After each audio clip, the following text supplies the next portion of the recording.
Hello everyone, welcome to Vidyashree academy. I hope you are doing well. आज हम पढ़ने वाले हैं एसिड, बेस और सॉल्ट के बारे में। एसिड क्या होते हैं, बेस क्या होते हैं, क्या इनकी प्रॉपर्टीज़ होती है, इनके एग्जाम्पल कौन से होते हैं, इनकी केमिकल रिएक्शंस कौन कौन सी होती हैं, इनका हमारी डेली लाइफ में क्या यूज़ है। ये जो टॉपिक है ये एमपीपीएससी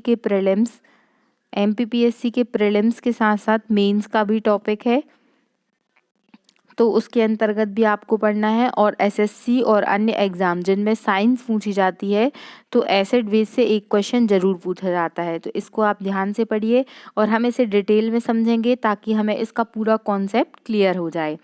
तो जो एसिड है, अम्ल शब्द है वो लैटिन लैंग्वेज के एक्रे शब्द से मिलके बना होता है जिसका अर्थ होता है खट्टा। सबसे पहले रॉबर्ट बॉयल नाम के साइंटिस्ट थे जिन्होंने 17वीं सदी में इसके बारे में बताया था, लेकिन व्यवहार में इसको कैसे अपनाया जाता है, इसकी रासायनिक संरचना के आधार पे वो ये कॉन्सेप्ट क्लियरली नहीं बता पाए।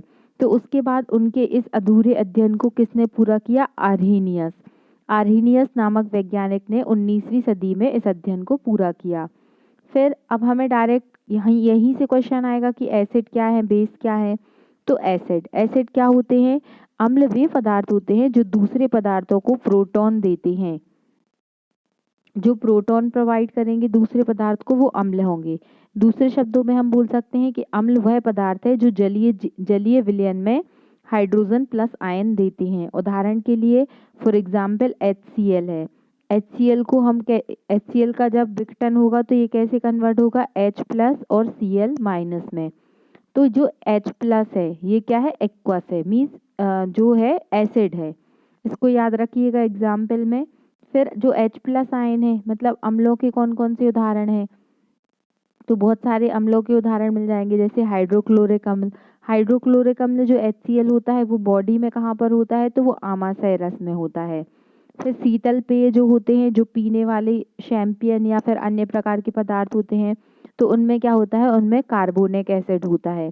जैसे आप कोका कोला पीते हैं या अन्य जो कोल्ड ड्रिंक्स रहते हैं तो उनमें क्या होता है? कार्बोनिक एसिड रहता है। फिर नींबू खट्टा होता है। क्यों होता है खट्टा? क्योंकि उसमें साइट्रिक एसिड होता है। सिरके में कौन सा एसिड होता है? तो एसिटिक एसिड होता है। जो चाय होती है उसमें टैनिक अम्ल होता है। नाइट्रिक एसिड होता है। जो अम्ल वर्षा होती है उसमें नाइट्रिक एसिड और H2SO4 का मेन कॉन्सेंट्रेशन होता है और सल्फ्यूरिक एसिड होता है। तो ये सब जो अम्लों के उदाहरण हैं इनको आपको याद रखना है। सिंपल सा क्वेश्चन ऐसा भी पूछा जा सकता है आपसे कि कार्बोनिक अम्ल का क्या सूत्र है, हाइड्रोक्लोरिक अम्ल का क्या सूत्र है। तो ऐसे आप थोड़ा इसको याद रखिएगा। फिर अम्ल और क्षार में अंतर क्या होता है ये अभी हम देख लेंगे। वैसे जनरली तो आपको पता ही है कि जो अम्ल होते हैं वो स्वाद में खट्टे होते हैं, जबकि जो क्षार होते हैं वो स्वाद में कड़वे होते हैं। अम्ल जो है एसिड है, धातुओं के संक्षारक होते हैं, जबकि जो क्षार होते हैं वो फिसलन सहज जैसे साबुन वगैरह में पाए जाते हैं। अम्ल है नीले लिटमस को लाल कर देता है। देखिए अम्ल को हम एसिड लिखते हैं, तो एसिड ये क्या कह रहा है कि ये नीले लिटमस को लाल कर देता है। नीला मतलब ब्लू को क्या कर रहा है? रेड में कन्वर्ट कर रहा है।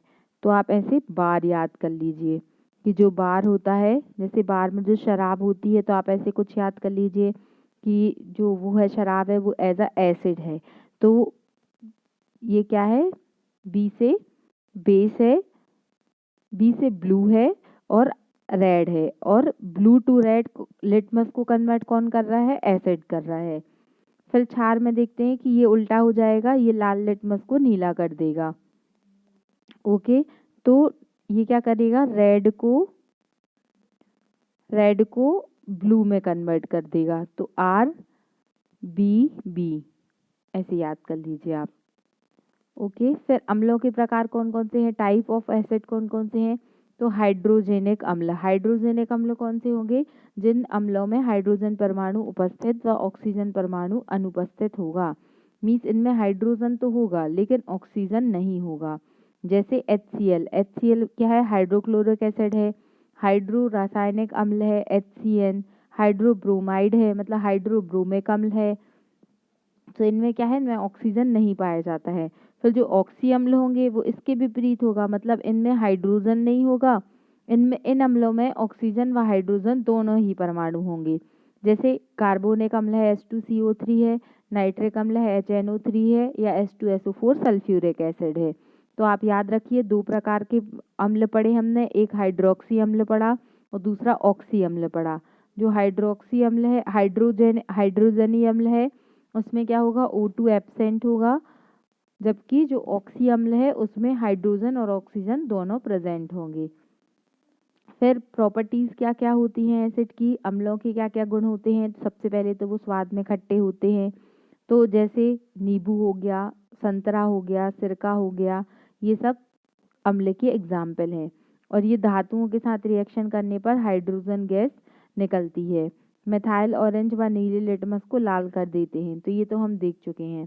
फिर इनके उपयोग क्या क्या हैं, तो देखिए एसिडिक एसिड, जो एसिटिक एसिड होता है उसका यूज़ हम कैसे करते हैं, तो जो खाद्य पदार्थों का संरक्षण होता है, जो फूड प्रोसेसिंग होती है, तो फूड प्रोसेसिंग में एसिटिक एसिड का यूज़ किया जाता है, इसको याद रखिएगा।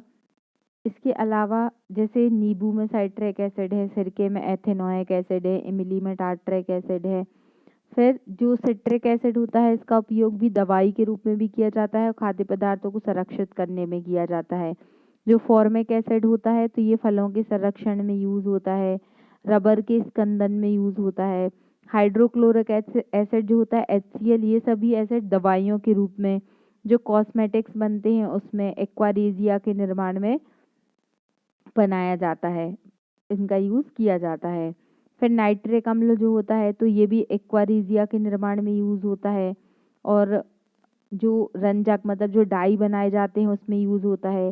सल्फ्यूरिक एसिड दवाइयों में, बैटरियों में, और जो पेट्रोलियम सब्सटेंस होते हैं उनमें भी इसका यूज़ किया जाता है। ऑक्जेलिक एसिड जो होता है वो फोटोग्राफी में यूज़ होता है।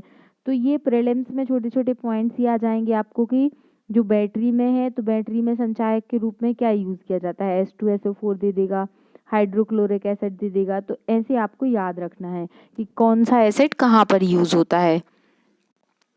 इसके बाद आते हैं बेस के बारे में। अब क्षार क्या होते हैं, तो क्षार वह पदार्थ होते हैं जो जलीय विलयन में OH माइनस आयन देते हैं, मीन्स हाइड्रोक्सी आयन देते हैं, OH माइनस आयन देते हैं। उदाहरण के लिए सोडियम हाइड्रोक्साइड को अपने विलयन में विभक्त होता है, उदाहरण के लिए सोडियम हाइड्रोक्साइड अपने जलीय विलयन में विभक्त होता है। कैसे होता है, अब देखिए इसको हम एग्जाम्पल से समझेंगे कि जो क्षार होते हैं वो जल में विलय हो जाते हैं, वही क्षारक कहलाते हैं।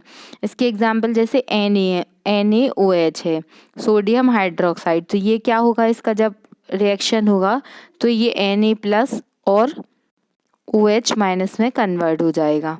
ओके, जैसे KOH है, पोटेशियम हाइड्रोक्साइड है, तो K+OH- में कन्वर्ट हो जाएगा। कैल्शियम हाइड्रोक्साइड है तो Ca+ और OH- में कन्वर्ट हो जाएगा। तो इस तरीके से आप याद रखिएगा। फिर इनके एग्जाम्पल हमने देख लिए हैं। फिर इसके बाद में अगर हम इनको डिवाइड करते हैं तो स्ट्रॉन्ग एसिड और strong base. Strong acid weak acid, strong base weak base, आपने नाम सुना होगा। तो स्ट्रॉन्ग एसिड क्यों बोल रहे हैं, क्योंकि ये अम्ल जल में पूरी तरीके से आयोनाइज हो जाएंगे, जल में पूरी तरीके से आयनीकृत हो जाएंगे और बड़ी संख्या में, बहुत अधिक संख्या में हाइड्रोजन आयन देंगे, इसीलिए इन्हें क्या कहा जाता है, स्ट्रॉन्ग एसिड कहा जाता है। For example hydrochloric acid, nitric acid, carbonic acid. Okay, और जो दुर्बल अम्ल होते हैं उनको दुर्बल क्यों बोल रहे हैं, वीक एसिड क्यों बोल रहे हैं, क्योंकि ये पूरी तरीके से आयनीकृत नहीं होते, आंशिक रूप से होते हैं, पार्शियली तरीके से होते हैं। और जिसके फलस्वरूप क्या होता है कि हाइड्रोजन आयन तो निकलते हैं लेकिन इनका जो कंसंट्रेशन रहता है वो कम रहता है, इसीलिए कि इसे क्या कहा जाता है, वीक एसिड कहा जाता है। अब इसके एग्जाम्पल क्या हैं, जैसे एसिटिक एसिड है, फॉर्मिक एसिड है, सिट्रिक एसिड है, टार्ट्रिक एसिड है, ये सभी क्या हैं, वीक एसिड के एग्जाम्पल हैं। ऐसे भी प्रश्न पूछे गए हैं कि आपको स्ट्रॉन्ग एसिड दे दिया जाएगा 3 मार्कर में और उसके बारे में आपको 3 पॉइंट लिखने हैं, तो आपको ये एग्जाम्पल तो याद होने ही चाहिए। ओके, फिर ये क्वेश्चन पूछा गया है एसएससी में कि मैग्नीशियम हाइड्रोक्साइड अम्लता को नियंत्रित करने के लिए मिल्क ऑफ मैग्नीशिया नियंत्रित करने के लिए प्रयोग होने वाला मिल्क ऑफ मैग्नीशिया है। ये क्या करता है, जो एसिडिटी होती है उसको कंट्रोल करने का काम करता है। और अमोनियम हाइड्रोक्साइड बालों को रंगने में यूज़ किया जाता है, तो इसको याद रखना है। फिर ये हम पढ़ चुके हैं, लेकिन यहीं से क्वेश्चन आएगा इसलिए हम फिर से रिपीट करेंगे इसको कि साइट्रिक एसिड कहाँ पर होता है, किन फलों में होता है, खट्टे फलों में होता है। फिर एसिटिक एसिड कहाँ पर होता है, तो फलों के रसों में और सुगंधित तेलों में होता है। फॉर्मिक एसिड जब लाल चींटी काट देती है ना तो बहुत अधिक चुभन होती है। क्यों होती है, क्योंकि उसके जो डंक में क्या होता है, फॉर्मिक एसिड होता है। सल्फ्यूरिक एसिड कहाँ होता है, तो जो बैटरी में संचायक के रूप में यूज होता है, हराकसिस भी इसको कहा जाता है। फिर नाइट्रिक अम्ल फिटकरी और शूरा में यूज होता है। फोटोग्राफी में अम्लराज बनाने में। जो एक्वारिजिया होता है जो कैसा होता है, 3:1 होता है, मतलब इसमें HCl और नाइट्रिक एसिड का कॉन्सेंट्रेशन होता है, इसको याद रखिएगा। फिर बेंजोइक अम्ल जो होता है ये घास में होता है, घास के पत्तों में होता है। और ऑक्जेलिक अम्ल क्या होता है, सॉरेल के वृक्ष में होता है। जैसे जो पथरी होती है, जैसे बोलते हैं कि पेट में पथरी हो गई है, तो जो उसमें डॉक्टर आपको जो पालक है और टमाटर है उसको खाने से मना करता है। क्यों मना करता है, क्योंकि उसमें ऑक्जिलेट आयन होते हैं। तो जो ऑक्जिलेट है वो और अधिक पथरी को क्या इंक्रीज कर सकता है। फिर मैलिक एसिड, तो जो केला, सेब, संतरा और जो भी कॉस्मेटिक्स बनते हैं उस सब में इसका यूज़ होता है। तो आई होप आपको ये याद हो गया होगा। फिर टाइप्स ऑफ बेस, तो जैसे हमने एसिड और बेस पढ़ा कि स्ट्रॉन्ग एसिड, वीक बेस, वैसे ही ये है, मतलब स्ट्रॉन्ग बेस और वीक बेस। तो स्ट्रॉन्ग बेस क्या होते हैं, स्ट्रॉन्ग बेस के अंतर्गत होते हैं कि वे जलीय विलयन जो पूरी तरीके से आयनीकृत हो जाते हैं। मीन्स यदि आप सोडियम हाइड्रोक्साइड का डिसोसिएशन करेंगे तो क्या होगा, ये Na+ और OH- में कन्वर्ट हो जाएगा। पोटेशियम हाइड्रोक्साइड का करेंगे तो पोटेशियम प्लस और OH- में कन्वर्ट हो जाएगा। तो ये ऐसे सब्सटेंस क्या होंगे, ये स्ट्रॉन्ग बेस होंगे। लेकिन वीक बेस की बात करते हैं तो वीक बेस किसे कहेंगे आप, दुर्बल क्षारक किसे कहेंगे, ये जलीय जीवन में आंशिक रूप से आयनित होते हैं। जैसे अमोनियम हाइड्रोक्साइड जो NH4OH है, अमोनियम हाइड्रोक्साइड और मैग्नीशियम हाइड्रोक्साइड, ये क्या है, ये वीक बेसिस के एग्जाम्पल हैं, इनको याद रखना है। फिर क्षारों के उपयोग क्या क्या होते हैं, तो कैल्शियम हाइड्रोक्साइड जो विरंजक पाउडर के रूप में यूज होता है। मैग्नीशियम हाइड्रोक्साइड ये प्रति अम्ल बनाने में यूज होता है। इस तरीके से आपको याद रखना है इनके एग्जाम्पल। फिर ये प्रबल अम्ल, प्रबल क्षार दिए गए हैं, इनको आप पढ़ लीजिएगा। हाँ, अब एक क्वेश्चन और जो पेपर में आपसे पूछा जाएगा कि पीएच मान। अब पीएच मान क्या होता है, what is the full form of pH, potential of hydrogen ion. Potential of hydrogen ion में जैसे पेट का जो अम्ल होता है वो कैसा होता है, एसिडिक होता है, क्योंकि उसका पीएच 1 होता है। हाँ, एक चीज़ और समझ लीजिए, जो पीएच स्केल होती है इसकी जो वैल्यू होती है वो 1 से 14 तक होती है और बीच में 7 होता है। 7 में न्यूट्रल होगा, 1 से 7 तक यदि वैल्यू है तो एसिड होगा, और यदि 7 से 14 के बीच में है तो बेसिक होगा। तो अब यदि हमें पीएच पता है किसी भी सब्सटेंस का, तो हम उसका क्या बता सकते हैं, उसका जो नेचर है वो बता सकते हैं कि वो एसिडिक है कि बेसिक है कि न्यूट्रल है। फॉर एग्जाम्पल जैसे नींबू के रस का जो पीएच होता है वो 2 होता है। 2 है मतलब हम बता सकते हैं कि ये क्या है, प्रबल अम्ल है, मतलब क्या है, स्ट्रॉन्ग एसिड है। ओके, अब जैसे किसी का पीएच 6 है, फॉर एग्जाम्पल जो मानव की लार है तो वो जो पीएच होता है वो 6 से 8 के बीच में होता है, मतलब हम इसे बता सकते हैं कि एक तरीके से ये वीक एसिड है। फिर जो संतरा होता है इसका 3.5 होता है। जो शुद्ध पानी होता है उसका जो पीएच होता है वो 7 होता है, इसीलिए जो पानी होता है वो न्यूट्रल होता है। फिर ये पीएच किस किस सब्सटेंस का क्या होता है ये आप पढ़ लीजिएगा। ओके, फिर पीएच का महत्व क्या होता है, तो हमें जो आयन का कंसंट्रेशन है, जो उसकी प्रकृति है वो पता चलती है। इसकी खोज किसने की थी, यह प्रश्न भी पूछा गया है कि जो पीएच स्केल है इसकी खोज की थी सोरेनसन ने। सोरेनसन ने 1909 में खोज की थी, याद रखिएगा इसको। इसके बाद में आपको क्या याद रखना है, ये देखिए यहाँ पर एग्जाम्पल दिए हुए हैं। दुर्बल अम्ल के कौन कौन से एग्जाम्पल हैं ये दिए हुए हैं, आप इसको पढ़ लीजिएगा। फिर इनके उपयोग क्या क्या है, तो खाद्य पदार्थों को पकाने के लिए बेकिंग पाउडर जो होता है वो घर में यूज़ होता है सोडियम हाइड्रोजन कार्बोनेट और टार्ट्रिक एसिड के रूप में। फिर धावन सोडा, हाँ यहाँ ये आपको याद रखना है, धावन सोडा क्या होता है, इसे क्या बोलते हैं, सोडियम कार्बोनेट। तो सोडियम कार्बोनेट जो होता है ये कपड़े धोने का सोडा होता है, या इसी को धावन सोडा कहा जाता है। सोडियम कार्बोनेट का सूत्र क्या है ये भी पूछा गया है कि इसका केमिकल जो फॉर्मूला है वो क्या है, Na2CO3 इंटू 10H2O। ये आपको याद रखना है, ये कहलाता है क्या, धावन सोडा। लेकिन आपसे अगर पूछा जाएगा यहीं पर कि बेकिंग सोडा क्या होता है, तो उसका सूत्र क्या होता है, उसमें आपको याद रखना है कि NaHCO3 होता है। अब कैसे याद रहेगा कि खाने का सोडा कौन सा है और कपड़े धोने का सोडा कौन सा है। तो देखिए खाना बनाने के लिए अक्सर हम क्या करते हैं, बाई लगाते हैं घर में खाना बनाने के लिए। तो याद रखिएगा कि जो खाने का सोडा होता है वो बाई यूज़ करेगी, मीन्स खाने में यूज़ करेगी, तो सोडियम बाई कार्बोनेट। तो आप एक याद कर लीजिए, आपको दूसरा ऑटोमेटिकली याद हो जाएगा।